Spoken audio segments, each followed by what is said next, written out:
Hello, Pete Lockett here. I'm here in India, in beautiful sunny Mumbai. I'm here for the Mumbai Drum Day that Gino Banks has been putting together with the help of Furtados, of course, and Mapex and Remo Sabian and Vic Firth. It's amazing to be here in India. For me, it's the home of rhythm, and I always like to kind of gravitate back to here. I mean, I think for me there's two kind of places that I gravitate to. Obviously one is home, my beautiful wife Pam, and being in London, and the other one is in India. I love being over in India, so I'm here again, and we're going to do some questions with Furtados.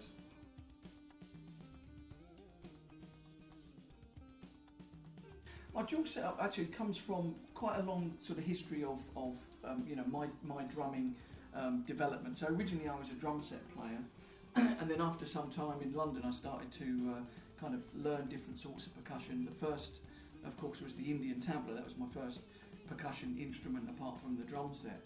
And so as time goes on, you know, you're kind of beginning to you know, cross-fertilise all of these different influences and instruments and traditions and genres and playing styles and finger techniques and stick techniques and all these different things. And so, you know, for me the idea is to kind of bring that into one, you know, kind of one percussive package. And so for me the best way I can kind of orchestrate that is to have, you know, like a drum set portion and a percussion type portion. Now I also do other setups where I've combined you know, different elements and different amounts of kind of each. It kind of gives me an opportunity to explore lots of different things and lots of different textures and approaches to rhythm and percussion composition. Yeah, well, a lot of people are always asking me about the kick drum, and when I sort of say, oh, actually, sometimes as a joke I say to people in advance, oh, I've got the bass drum is 12 by 2, you know, 12 inches, not feet, and they're like, well, it can't be, it's impossible. So anyway, it's the Thunder Kick, and developing it with Mapex at the moment. In fact, we had a meeting just last month in LA with all the production team. They're kind of looking at how we can kind of take that forward. Now, it really comes about from my studies of Indian rhythm and Indian percussion, because, as I said, originally I played the drum set, and then I kind of moved on to percussion. And particularly when you learn Indian percussion, you kind of learn a way of voicing with the hands. There's a particular kind of way that you kind of think about rhythm that's very different to drum set, that's very much multi-voices and different independence patterns. And so for me, to actually get to some of the vocabulary that I had in the Indian world, I kind of changed the setup. So instead of using a regular bass drum, I used the hand kick, similar to the great, you know, drum master Trilok Gurtu, and many Indian drummers actually that use a hand kick instead of an actual foot kick. So it's kind of a natural development of my playing style and stuff like that. And the other thing is that it's a really it's a great way to get to different ideas, a lot of linear patterns and real creative things, and kind of thinking out of the box and coming up with a different approach rather than a regular drum set approach. Of course, I do use the regular bass drum still. I use that with the percussion setup, and so it's kind of the drum set in a sense is kind of split in two. The bass drum is over with the percussion, and I use that with a few different things, but mainly I use it with the darabuka, the Arabic darabuka, which is a very high-pitched drum, and I kind of do double kick stuff with Arabic darabuka, which is always pretty cool actually, because it's that combination of high and low, and also a mixing of genres in a way that's interesting. You know, like people associate double kick drum with, you know, heavy metal or blast metal or stuff like that, and for me to kind of bring those things together in a free and open way, thinking outside the box is always a positive way forward.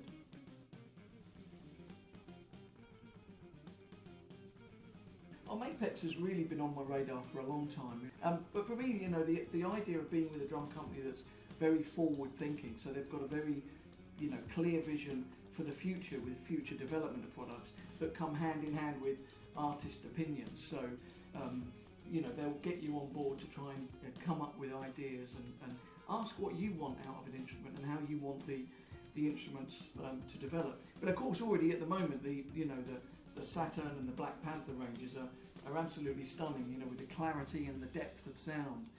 It's a fullness of sound, which is really important. You know, as a drum manufacturer, to make drums that sound, you know, full-bodied and rich and yet very clear and distinct with their tone. And for me, you know, the sound of the drum is really what pulls me to being involved with the Mapex Drum Company.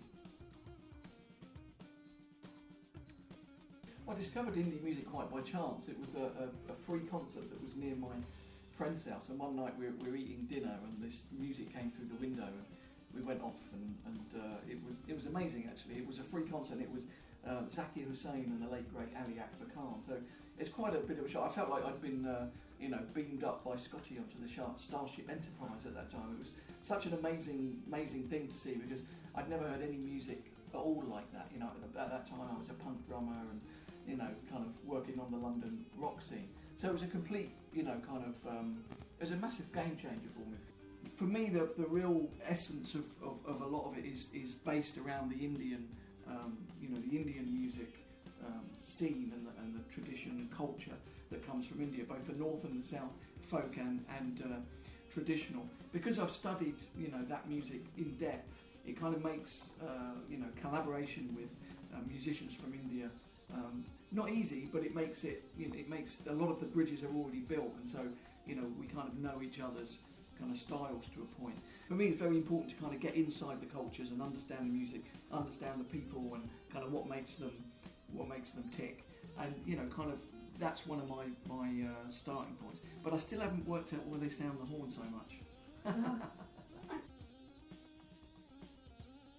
It's very important to realise that, you know, music isn't just about the refined and detailed musical instruments that are built, but also about the sounds of everyday life, the sounds you hear in the street. So for me, you know, besides having you know great handmade instruments and stuff like that, also having this world of soundscapes and different things that you can make to create sounds. Like I've got, for example, a bow that's made from a coat hanger and a wound guitar string with a guitar head, so you can tune it up like a bow and it goes zing on the cymbal. So things like that, you know, things to explore. But the important thing to take out of that is that you have to explore with sound, particularly as a percussionist. You have to really work out how you can develop your sound palette, and of course then that also extends into electronics. It's a weakness, I think, of a lot of drummers and percussionists, that they don't go into electronics as much as they should do. Yeah, explore, find new sounds, develop new ways to make sounds. It's a really positive way forward. The most important thing is to never, you know, give up. You've really got to persevere, and it seems like, you know, it's going to take forever to break through and do something, but you've just got to carry on and carry on and carry on, and never have people tell you that you can't achieve your ambitions and your dreams. You know, if you don't believe that you're going to achieve them, then you won't. And if you believe that you will, at least you'll spend your life trying. And even if you don't achieve them at the end of that, at least you can be on your deathbed and say, you know what, I did my best, I tried my best. I you know, I had a fulfilled and happy life trying and, you know, trying to, you know, get my music happening. You've also got to be very humble. You've got to learn from everyone. You've got to always kind of look out for different things. Even, you know, here in India, you'll see someone on one of these little, you know, stalls in the street, and I saw a guy on an ice cream thing doing like amazing sort of rhythms and like really skilled, actually, detailed stuff. But he was doing it while he was making this thing, whatever it was. I don't know what it was. But anyway, it was, you know, you've got to, so keep your mind open. Be open to learning. If you feel that there's someone you can learn from, then be humble enough to go and learn from them. But also, you know, you've also got to be confident in what you do. So the danger of learning, you know, being too subservient is that it defeats your confidence. So you have to be humble, but you also have to be have your proud core and believe in what you do as well. Well, thanks all for listening. It's been great being here in India, and thanks to Furtados for, you know, putting this video together. And it's always amazing coming here and the things that happen and the journeys that you have around the country. I've been very fortunate on this trip to have kind of travelled all over the country. But I'll be back again soon. But in the meantime, you can check my website, which is www.drum.com. Alternatively, if you can't spell that, there's another URL you can use, and that's PeteLockett.com. Lockett with 2 T's. Check me out on YouTube and Facebook and Twitter and all that stuff. Buy my app, Drum Jam, and hope to see you soon.